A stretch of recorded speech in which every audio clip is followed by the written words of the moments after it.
Never let it be said that we don't look at all sorts on this channel. Today it's the turn of an affordable target pistol.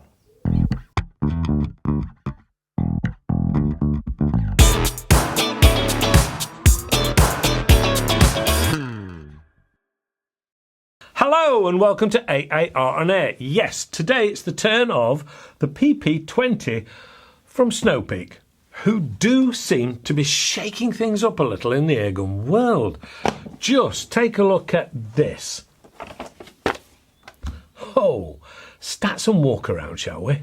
The PP20 is available in .177 caliber only, which is exactly what you would expect from an out-and-out target pistol. It tips the scales at 1.1 kilograms or 2.4 pounds. It has a total length of 420 millimeters with a 240 millimeter barrel length. It's pre-charged and single shot only. The first thing you notice is the distinctive target pistol look with the long front end and the removable air cylinder, which they claim is good for around 100 shots. Along with the hardwood grip. Let's take a closer look, shall we? From the front then, there is front open blade sight, which will mate up with the fully adjustable rears, but we'll come to that a little later. Below this is the manometer or air gauge, which has a nice big clear Snowpeak labelled colour-coded finish to it and has amber, green, red to highlight the max fill pressure of 250 bar. Which is a little confusing because the cylinder itself is stamped at 200 bar and also mentions 10 years max, which is a little confusing. I suspect it's a standard gauge. To fill this, you will need to remove that cylinder from the pistol and fill with the aid of the adapter directly from an air tank. In the manual it states that this cannot and should not be done on a pump or a compressor. Then, upon closer inspection, it has two adapters to fill this with in the supplied box, which is high quality shaped foam filled hard case, which will allow you to fill then directly from an air tank main valve or from pump or compressor with ease if you have a female Foster fitting on your source.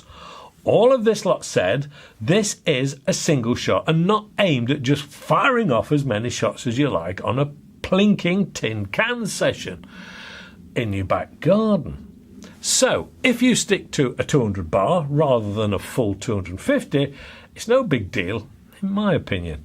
Moving back from this is where it gets more sophisticated and busy, starting with the single shot tray, which is the only option. This works in conjunction with the lift up cocking arm, which is a lovely thing to use. Simply lift up until it meets its resistance, then pull back until it clicks. Once you're cocked, then the single shot tray is revealed and you will simply need to pop in your choice of 177 pellets, push the lever forward, back down, again until it lightly clicks into place. There is a safety on the left hand side between the cocking arm and the trigger assembly, and this has stages to it as you would expect ideally from a target gun.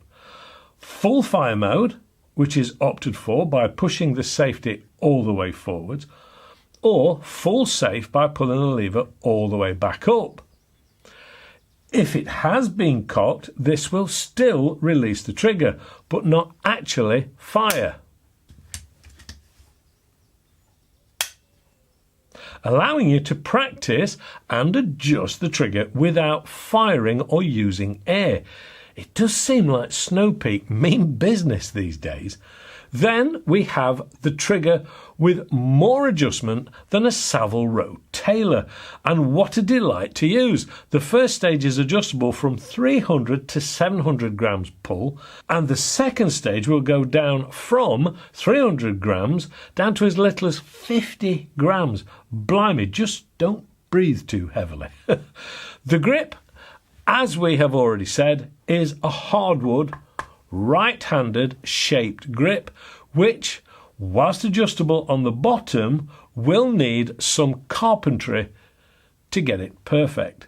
This, before you get too upset, is a given on this type of gun. You can buy left-handed grips or even longer and larger versions, but there is likely to be some woodworking needed done to get it to fit you just right.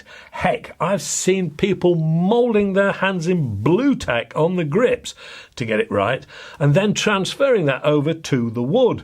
It may sound quite sad, but I'd really enjoy taking the time sanding and shaping the bottom part of this grip to get it to fit me just right. That rear sight that we mentioned, it's multi-adjustable for pitch, roll, yaw and cruise control in flight. Well, nah, not really, but it does have the windage and elevation adjustments together with the rear sight relocation ability within 18mm of adjustability available. Time to get this over the chronograph to see what the power output is. But more importantly, it's the speed to keep the trajectory as flat as possible for that accuracy. So, using 8.44 grain pellets, it saw 539 feet per second, which is 5.45 foot-pounds, or 7.38 joules.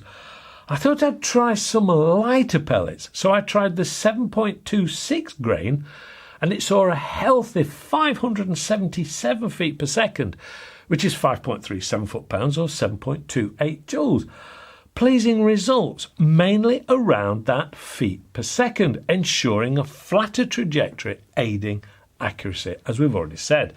This is also going to be over a 10-metre range, which means there is likely to be very little arc at all to this target-focused pistol. I suppose the time has come to get it out on the range to test that theory along with its accuracy. Now, I know it always sounds like racing driver excuses, but my eyes work over distances with glasses and close-up without. But mixing the two up with close-up open sights and distance targets just aren't a match made in heaven. Hence the reason I normally use a red dot or a laser when possible. But this PP20 isn't designed for either of those. It's a target pistol. So, here goes.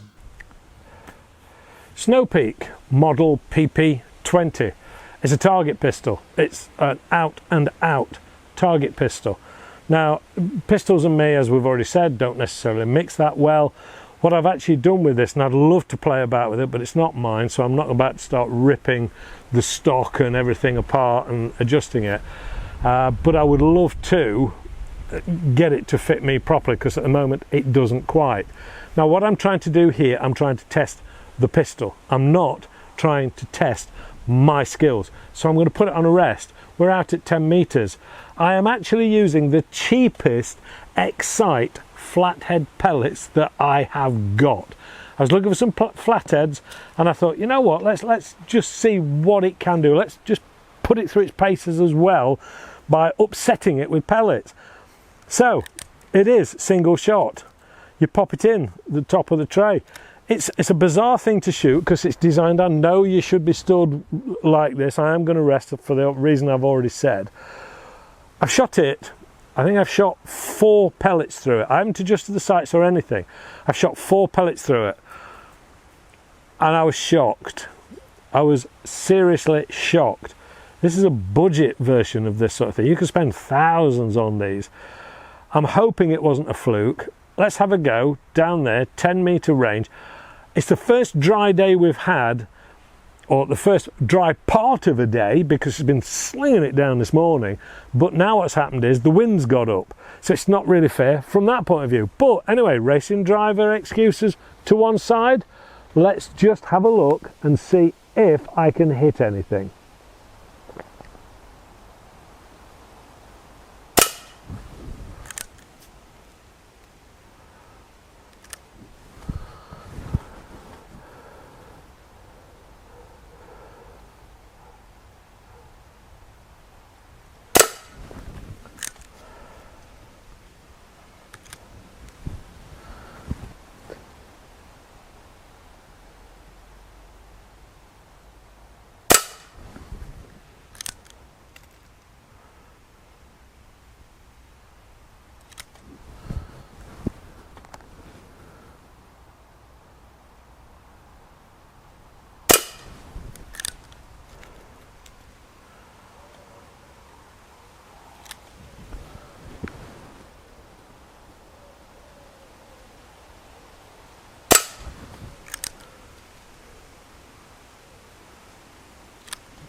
Now I purposely didn't adjust the sights because I knew it was shooting high, but at least I can see where the centre is that I aim to, and it's the grouping, of course, that we bother about. You can soon adjust it and get it to hit the ball.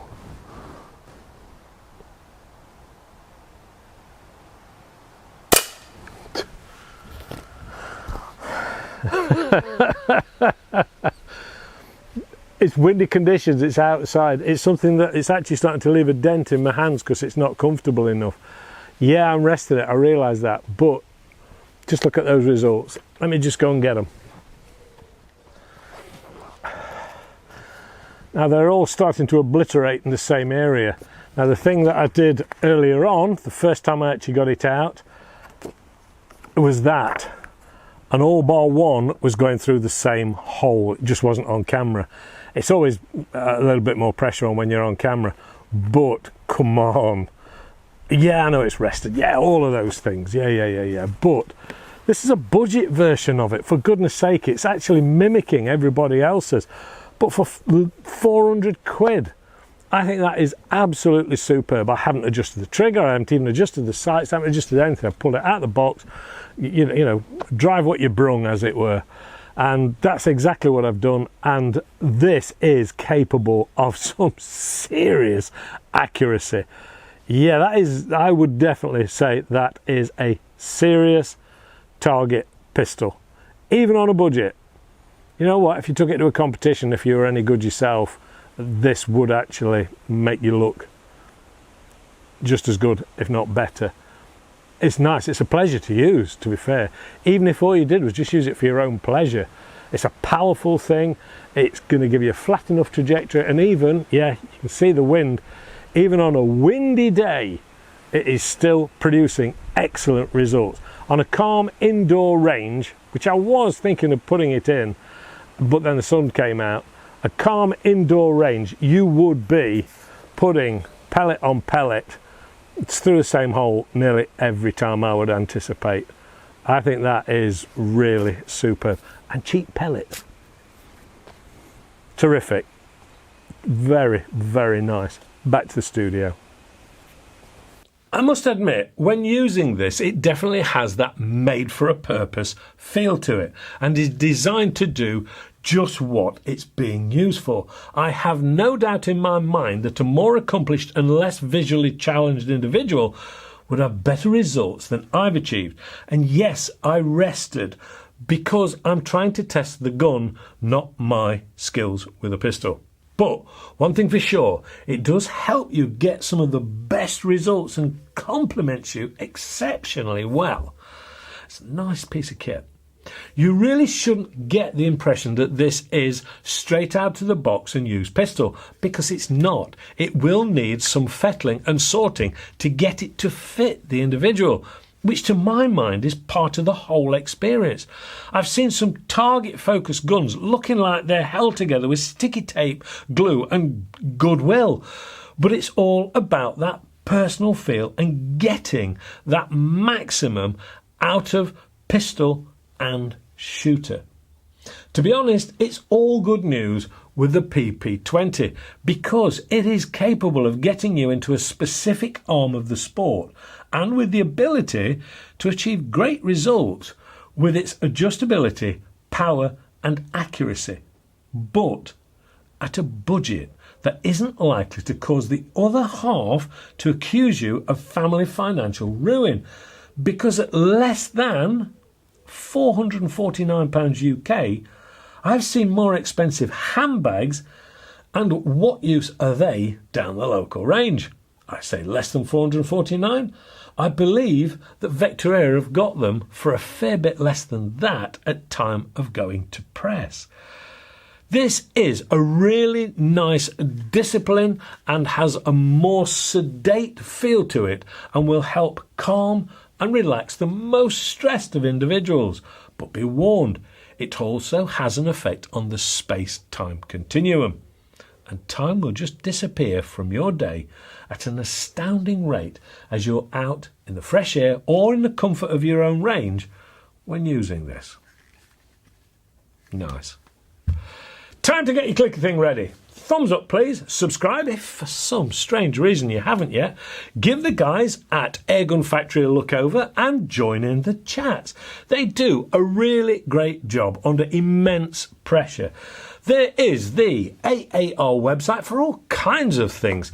A big thank you to Vector Air, as always, for their help and patience. And as always, the biggest thanks goes out to you guys for watching and supporting the channel and what it is we're trying to achieve here. That's it from me. Please stay safe and shoot safe, and hopefully I'll see you all next week. Nice. Bye for now.